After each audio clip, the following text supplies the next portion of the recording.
మీ business ఏదైనా మీ ఊర్లో promotion చేయాలంటే అది సుమన్ టీవీతోనే సాధ్యం. ఇప్పుడే సంప్రదించండి.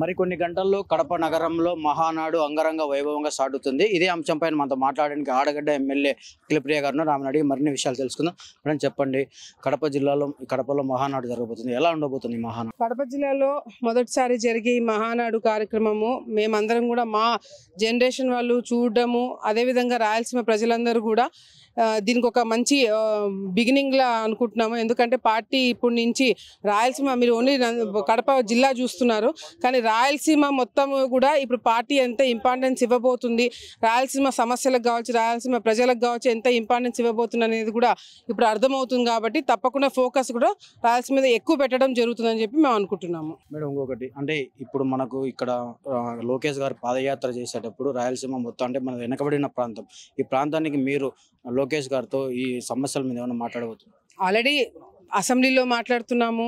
లోకేష్ అన్న గారికి పర్సనల్గా మేము ఆయన దృష్టికి తీసుకెళ్తున్నాము. రాయలసీమ ప్రాంతంలో ఆయన పాదయాత్ర చేసినప్పుడు కొన్ని హామీలు ఇవ్వడం జరిగింది. అటు రైతు సమస్యలు కావచ్చు, ఇరిగేషన్ ప్రాజెక్టులు కావచ్చు, పరిశ్రమలు కావచ్చు, ఉద్యోగాలు కావచ్చు, అన్ని విధాలుగా కూడా డెవలప్మెంట్ జరుగుతుందని చెప్పి లోకేష్ అన్న గారు మాట ఇవ్వడం జరిగింది. ఈ ప్రాంతం నుంచి ఎక్కువ బయట వలస వెళ్ళిపోయి ఎక్కడెక్కడో ఉద్యోగాలు చేసుకుంటున్నారు చదువుకున్న పిల్లలు. ఆ విధంగా కాకుండా ఇక్కడే పరిశ్రమలు తీసుకొచ్చి ఇక్కడే ఉద్యోగాలు ఇచ్చి చదువుకున్న పిల్లలకి న్యాయం చేసేటట్టుగా కూడా లోకేష్ అన్న గారు దృష్టి పెట్టడం జరుగుతుంది. సో వచ్చే రోజుల్లో రాయలసీమని పెద్ద ఎత్తున డెవలప్మెంట్ విషయంలో పార్టీ దృష్టి పెట్టడం జరుగుతుంది. ఈ మహానాడు నారా లోకేష్ గారికి కీలకమైన పదవి ఇస్తారని చెప్పి కూడా ఒక సమాచారం వాస్తవమైన? లోకేష్ గారికి ఏం పదవి కావాలండి? ఆయన ఆల్రెడీ పాదయాత్ర చేసి ప్రతి ఒక్కరి గుండెల్లో ఆయన ప్రజల మనిషిగా అనిపించుకున్నారు. ఆయన ఏ ఛాలెంజ్ వచ్చినా స్వీకరించి శభాషిని అనిపించుకుంటున్నాడు. దానికి మించి పెద్ద పోస్ట్ ఏముంటుంది? సో ఏ పోస్ట్ వచ్చినా అది బయట కనిపించడానికి చేయడానికి బాధ్యతలకి తప్ప ఆయనకి ఇచ్చిన బాధ్యతల కన్నా మించి ఎక్కువ చేస్తున్నాడు, ఎక్కువ చేసినాడు కూడా.